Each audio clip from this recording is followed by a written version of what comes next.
Magandang araw mga kaibigan. Mayroon pa tayong stock ng dark chocolate o tablia, sikwati. Pwede pa kayo mag-order sa number na ito,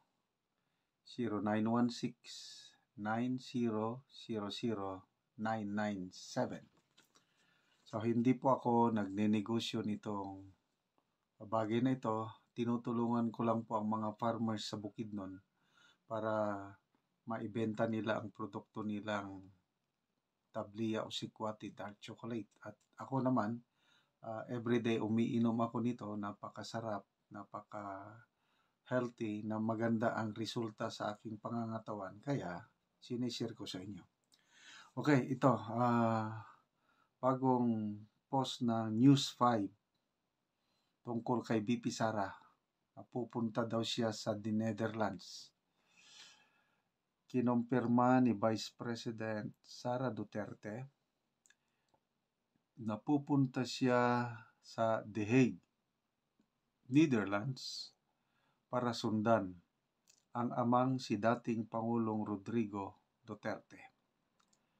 Aniya, kailangan niyang kausapin ang mga abogado at doon nila pag-uusapan kung ano ang mga dapat gawin.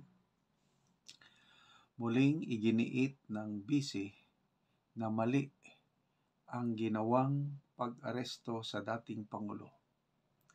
Paliwanag niya, dapat ay dinala na muna ang kanyang ama sa local court batay umano sa rule ng International Criminal Court. So, yun.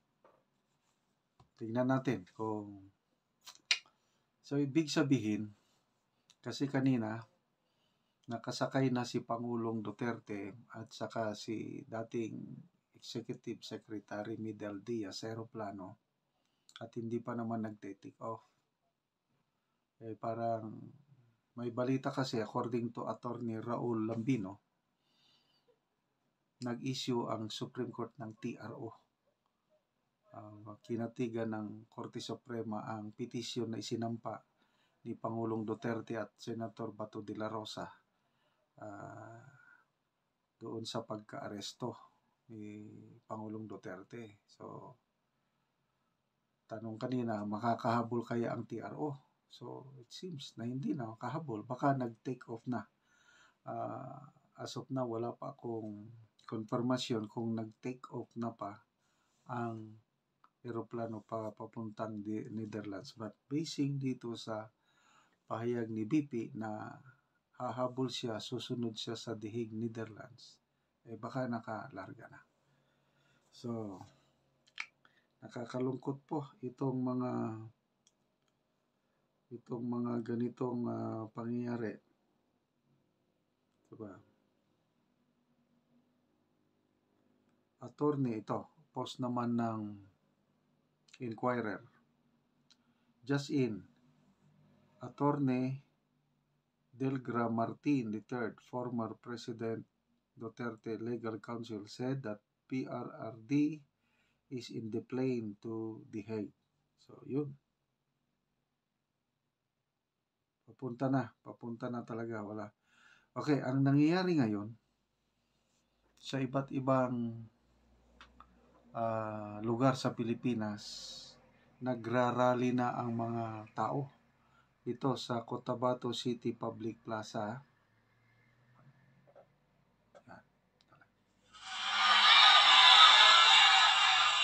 Yan, Cotabato.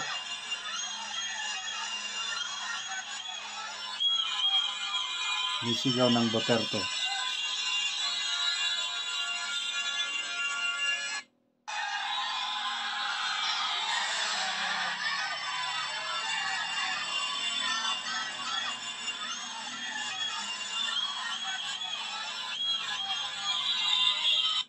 And then, sa iba't ibang lugar, kanina sa Iligan, hanapin ko yung Iligan, meron ding nag-rally sa Iligan.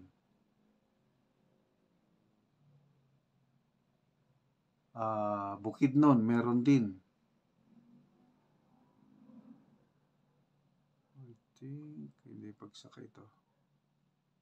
Ano ba yung... think ito, isang rally din ito. Yeah, this is illegal.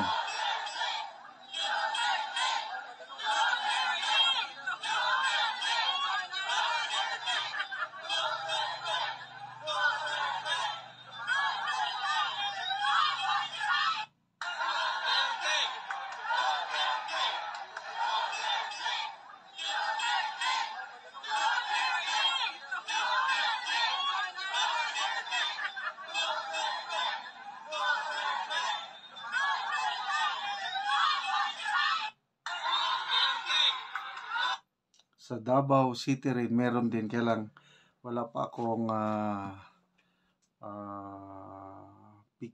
video na nakita, ano lang mga post.